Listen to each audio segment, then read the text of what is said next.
scientific research and discovery in respect, as we should, we must also be alert to the equal and opposite danger that public policy could itself become the captive of a scientific, technological elite. We've signed a climate convention on the importance of economic instruments and free markets. Were included in this mammoth Agenda 21 document and the Rio Declaration. Let me be clear on one fundamental point. The United States fully intends to be the world's preeminent leader in protecting the global environment. Coming up, Technocracy News. And welcome to today's broadcast. Today is July 5th, 2019. I'm Patrick Wood, Editor-in-Chief of Technocracy News and Trends. We have some good news today. Before we get to those two stories of good news, I'm going to take a look at one that, well, isn't quite so good, and that is the sorry state of San Francisco. The headline of the story is San Francisco Techies who transformed it hate it. And indeed, most techies who live there these days will never sing the very famous song, I Left My Heart in San Francisco, because of the ugly side effects of the tech transformation. The city of culture is now called depressing and even boring by those who live there because they have to work there. Many wish they could leave, but they can't because their jobs anchor them there, making good money, all to be spent on rent and other very expensive things that they find living in a big city. The story, which appeared in the Guardian newspaper from United Kingdom, starts out and says, San Franciscans have long complained that tech workers ruined their city, driving up rents and homelessness and eliminating diversity. Now, even the tech workers agree. So you could say what goes around comes around. It says, it was a beautiful winter day in San Francisco, and Zoe was grooving to the soundtrack of her roller skating musical Xanadu as she rode an e-scooter to work. The 29-year-old tech worker had just passed the Uber building when, without warning, a homeless man jumped into the bike lane with his dog, blocking her path. She slammed on the brakes, flew 4 feet into the air, and landed on the pavement bleeding. She said it was one of those hardening moments where I was like, even I am being affected. It should be noted that Zoe, who asked not to be identified by her real name because she was not authorized by her employer to speak to the press, is not the stereotypical tech bro who moves to San Francisco for a job and immediately starts complaining about the city's dire homelessness crisis. She arrived in 2007 to study at San Francisco State University and career in the arts before attending a coding boot camp, landing a job at a major tech company. But the fall and other incidences, including getting mugged and having her phone stolen, have all contributed to her growing sense of insecurity in the area. She told The Guardian the tale of her scoot interrupted because she says it was a perfect example of her own and perhaps the broader community of tech workers increasingly hate relationship with San Francisco. This guy needed services to help him, she said, of the man who caused her to fall, and we all suffer because of the issues that are not being addressed. Well, the story goes on and kind of lays out detail after detail and what's happening to tech workers in particular. But frankly, they're getting fed up with it, and they have nowhere to go. Most of the tech workers in town are not the homeless, but because they have to live there, they're affected by the homeless every day. Well, now let's talk about some good news stories. Good news number one, another city in America has banned the use of facial recognition technology. Technocracy News reported last month that San Francisco was the first major city to ban facial recognition technology. Go figure that it would be San Francisco, but nevertheless, that's what it was. Now, a city in Massachusetts, Somerville, has joined the ranks by also banning facial recognition technology. My comment on this article is, Technocracy News predicts that the city rushes on to ban facial recognition technology. In this case, Somerville got this right, and this is what they said, quote, the public use of face surveillance can chill the exercise of constitutionally protected free speech, close quote. This is fantastic. There were other reasons they gave for banning the technology, but this was the best one that stood out to me. The article starts out and says, is it a movement or just a couple of outliers that will forever remain on the periphery of the surveillance state? It's too early to say, but at least we can now say San Francisco is not an anomaly. Somerville, Massachusetts has become the second city in the United States to ban the use of facial recognition in public space. The, quote, face surveillance full ban ordinance, close quote, which passed through Somerville's city council on Thursday night, forbids any department, agency, bureau, and or subordinate division of the city of Somerville from using facial recognition software in public spaces. The ordinance passed Somerville's Legislative Matters Committee on earlier this week. Last month, of course, San Francisco became the first city in the nation to ban the use of facial recognition tech by city government agencies. While it can't keep the federales from rolling in and deploying the software against city residents, it does prevent local law enforcement from deciding that this is a tech toy it can't live without. The ordinance passed in Somerville is pretty much the same thing. No local use, but federal level use is okay. To be fair, the city can't regulate the activities of the federal government. It could have forbidden local agencies from working with federal agencies using facial recognition tech, but it didn't go that far. This is a solid move, the article says, one that certainly looks smarter than allowing local cops to load up on techs that's being roasted in Congress and still sports a pretty gaudy failure rate. If other cities are interested in joining the very short list of facial recognition banners, activists have created a few roadmaps for governments to use. At the moment, the greatest chance for success appears to be the hyper-local level. The ACLU says it all comes down to cities making the most of their limited power. I hate to say I agree with the ACLU on anything, but I agree with them here. They're absolutely right. I've said this, as you know, for years now, that the only possible course of action we have at this point to push back on this stuff is at the local level. That's why I created last year citizensforfreespeech.org, and why Citizens for Free Speech created a social platform exclusively for local activists called localactivist.org. If that's you or one of you, you want to be a local activist, maybe you already are, you need to head over to CFFS, that is Citizens for Free Speech. Read it, check it out, see if you agree with it. And if you do, go over to localactivist.org, sign up, get in the stream, get in the mix.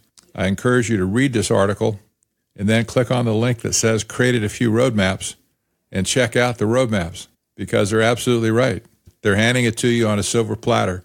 And by the way, at the bottom of this article on Somerville, I posted the next to final draft of the resolution that they passed. It's called an ordinance, actually. The title is Banning the Usage of Facial Recognition Surveillance in Somerville. This could easily be a model for anybody to take to their own city council and say, look, they did it. Here's why. We can do it too. Protect us from this stuff.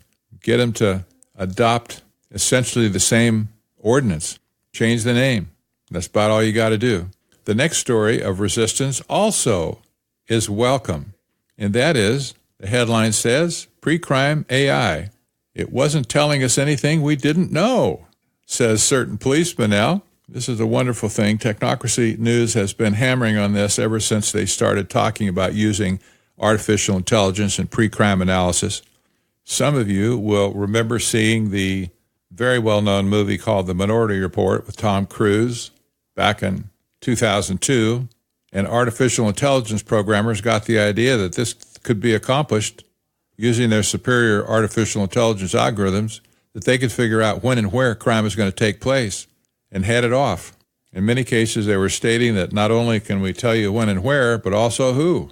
Well, Technocracy News said at the very beginning that was nonsense, that they'd never be able to achieve it, that it was a con job, that it was just overzealous programmers figuring that their technology could do anything under the sun that they chose to do with it. Well, they're wrong. And this story is a testimony to that. I said at the top of this, it is encouraging that some police departments are already beginning to drop pre-crime AI systems because they have not delivered the intended results, much less preempting criminal activity. The Los Angeles Police Department took a revolutionary leap in 2010 when it became one of the first to employ data technology and information about past crimes to predict future unlawful activity. There's that word predict again, by the way. It just keeps coming up. Every time you see AI, you see the word predict in there. They're not satisfied with the present. They want to predict the future. It continues, other departments around the nation soon adopted predictive policing techniques. But the wildly hailed tool the LAPD helped create has come under fire in the last 18 months, with numerous departments dumping the software because it did not help them reduce crime and essentially provided information already being gathered by officers patrolling the streets. After 3 years, Palo Alto police spokesman said, "We didn't find it effective. We didn't get any value out of it. It didn't help us solve crime." No kidding. The Mountain View, California Police Department spent more than $60,000 on the program between 2013 and 2018. She said, "We tested the software and eventually subscribed to the service for a few years, but ultimately the results were mixed, and we discontinued the service in June 2018. The program was designed to predict where and when crimes are likely to occur over the next 12 hours. The software's algorithm examines 10 years of data, including the types of crimes and the dates, times, and locations where they occurred. Beyond concerns from law enforcement, the data-driven programs are also under increasing scrutiny by privacy and civil liberties groups, which say the tactics result in heavier policing of Black and Latino communities." And that's just the end of that. That's the truth. I have to say that, in my opinion, AI pre-crime analysis is comparable to the old, almost occult science called phrenology. That is, measuring the bumps on a skull to predict mental traits. This was debunked many, many decades ago, and it's almost humorous to think that anybody once upon a time believed that measuring the bumps or mapping the bumps on a person's head could tell them anything about what's inside that head. It just doesn't work that way. Well, if your city is using pre-crime analysis, I would suggest that you march right down to your city council and suggest to them that they read these articles about communities rejecting now the software that they previously installed and saying, guys, we need to not only stop paying for this stuff, but we need to try and undo any damage that is caused while we were using it. Artificial intelligence will continue to take hits in the future for having overestimated its capabilities. Lastly, I want to read you a few paragraphs from a book by Dr. Parag Khanna called Technocracy in America. Parag Khanna is a professor in Singapore at the U School for Public Policy, a very prestigious global elite educational organization and policy center. He's widely listened to by the global elite. He's a very popular speaker. He's author of many books already in his young career. And he wrote this book in 2015 called Technocracy in America, Rise of the Infostate. I've mentioned this book many times since it was published, but I haven't really presented a lot of the detail in it to readers of Technocracy News and Trends or to you on this podcast. But I want you to know how deadly serious the global elite is about implementing technocracy around the world. This book is pointed directly at America with the title of Technocracy in America. You can't get more direct than that. And I want you to read a little bit out of his prologue about why he's recommending technocracy in America and what it would look like. He identifies himself very much as a technocrat, even though he may not adhere to all of the original beliefs of the economic system that technocracy proposed, but you'll get the idea. He's right in the stream. He writes, over the past decade, Americans have become accustomed to hearing that their position in the global rankings of wealth, life expectancy, education, public safety, and other metrics has slid below that of their first world peers. If this wake-up call were not enough, a 2014 Gallup survey found that Americans were not only fed up with the performance of the federal government, but also they have lost faith in their system of government, with dissatisfaction doubling to 65%. The flaw is both in delivery and design. Democracy alone just isn't good enough anymore. America today far better represents degenerative politics than good governance. Many American intellectuals celebrate this theater of politics as if it is the embodiment of Tocqueville's praise for civic democracy. But democracy is not an end in itself. The greater goal is effective governance and improved national well-being, because Americans no longer sense collective progress. They don't trust their institutions anymore, whether the White House, Congress, political parties, the Supreme Court, big business, or church. These organs of American leadership are passed down to the next generation, a less well-functioning government and society, rather than the one they need to manage a complex future. In his recent book, Political Order and Political Decay, scholar Francis Fukuyama wonders whether the American system requires some kind of external, quote, shock to the political order, close quote, such as a war or revolution, to jolt itself out of the present downward spiral and return to a focus on performance rather than politics. Perhaps Donald Trump represented just such a shock. By taking the White House while Republicans remain in the Senate and House, Trump's populist revolution led many to fear that he represents the kind of tyranny that no checks and balances can prevent. Democracy producing a tyranny. Plato saw it coming. The ancient Greek philosopher articulated a range of possible regimes from aristocracy to tyranny, with democracy being the penultimate phase of degeneration. For Plato, the essential ingredients for a successful polis were an educated and enraged citizenry and a wise ruling class. Democracy combined with political aristocracy. To ward against such decay, this preferred form of government was led by a committee of public-spirited guardians. Today we call such a system technocracy. America has more than enough democracy. What it needs is more technocracy, a lot more. The way to get there is ideally neither war nor revolution, nor a bout of tyranny, but to evolve America's political system in a more technocratic direction. Technocratic government is built around expert analysis and long-term planning rather than narrow-minded and short-term populist whims. Technocrats are not to be confused with the complacent establishment elites that were just stunned by Trump. Real technocracy has the virtues of being both utilitarian, inclusively seeking the broadest societal benefit, and meritocratic, with the most qualified and non-corrupt leaders. Instead of ad hoc and reactive politics, technocracies are where political science starts to look like something worthy of the term, a rigorous approach to policy. Technocracies are more IQ tests than popularity contests. The percentage of social mindshare governed by petty politics is far reduced. In technocratic regimes, one doesn't hear the phrases like learn on the fly or rely on your advisors. They don't indulge in short-term political circus acts such as the first 100 days. Rather than fact-free debates, data and democracy have equal value in guiding strategy. Technocracies don't waste time with ideologically stale dichotomies such as big versus small government, but they think issue by issue about how government can be most useful. Sound good to you? Well, you're not alone, he writes. The most recent World Value Survey reveals that from World War II to today, the percentage of people in Europe and the U.S. who feel it is essential to live in a democracy has fallen from 2/3 to under 1/3.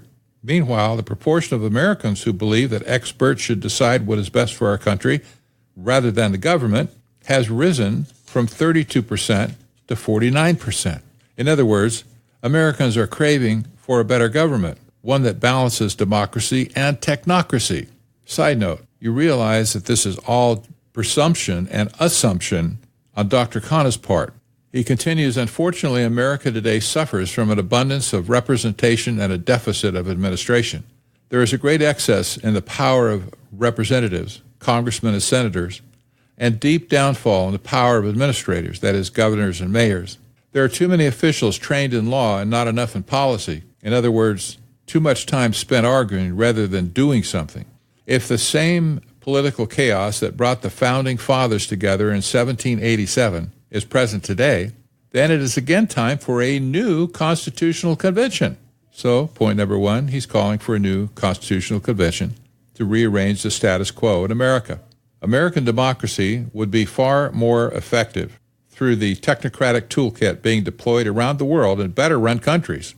There are three things that best governments do well: respond efficiently to citizens' needs and preferences, learn from international experience in devising policies, and use data and scenarios for long-term planning.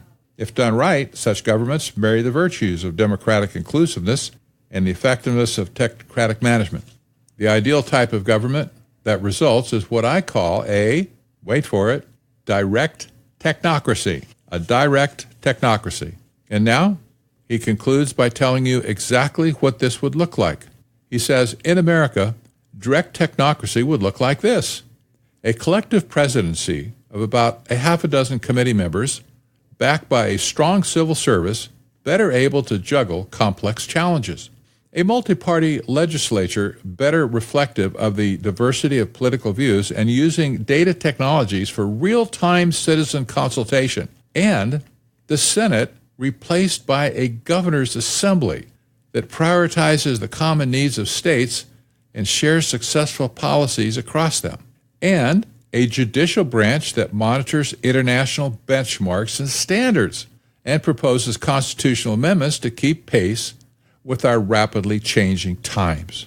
And there you have it, direct technocracy being called for in America. Getting rid of the office of the president, which I might add, under President Trump, the more progressive elements in society have literally destroyed the office of president. But nevertheless, direct technocracy calls for the replacement of the office of the president in favor of a committee of presidents, like they have in Switzerland, to run the country by committee. Secondly, it's replacing the Senate with an assembly of governors. Now, this is a little bit vague, of course, but the Senate is key to the constitutional organization of our country. Without the Senate, there is no Constitution. If for no other reason, the Senate is responsible for the Constitution. And lastly, the judicial branch of our country, especially all the way up to the Supreme Court, is not the constitutional entity that's responsible for maintaining the Constitution. That's the Senate's job. So by turning over to a politicized Supreme Court, the entire nature of America would change overnight. We essentially would completely lose the constitutional republic that we've had for well over 200 years, and we lose all the benefits that came with it in the first place. Parag Khanna may be an astute global scholar who people follow like a Pied Piper, and they do. They love this guy. He's just articulate, he's persuasive, he's full of energy, and he's a good writer. They're listening to him. And I'll tell you what, Americans need to listen to what the global elite are saying. For too long, they've ignored what the global elite have said, and they're satisfied to spin their own conspiracies on the local level without any regard to what these people are saying. If they simply listen to what they said, they would gain great insight to what's coming down the pike. Professor Anthony Sutton and I said this many times originally when we wrote about the Trilateral Commission back in the late 1970s. We said, the handwriting is on the wall, and it's come from their own hand. They've been very open about declaring what they intend for our country, and they did. We wrote about it. Hardly anyone listened. I'm sad to say hardly anyone's listening today either. We need to start listening to what the global elite are saying about where they're going to take our world, because that's the only way we can possibly counter them. At the very least, we can meet them on the battle line, being informed rather than ignorant. Well, that's it for today. Have a great weekend. I'm Patrick Wood for Technocracy News and Trends. We'll see you next time.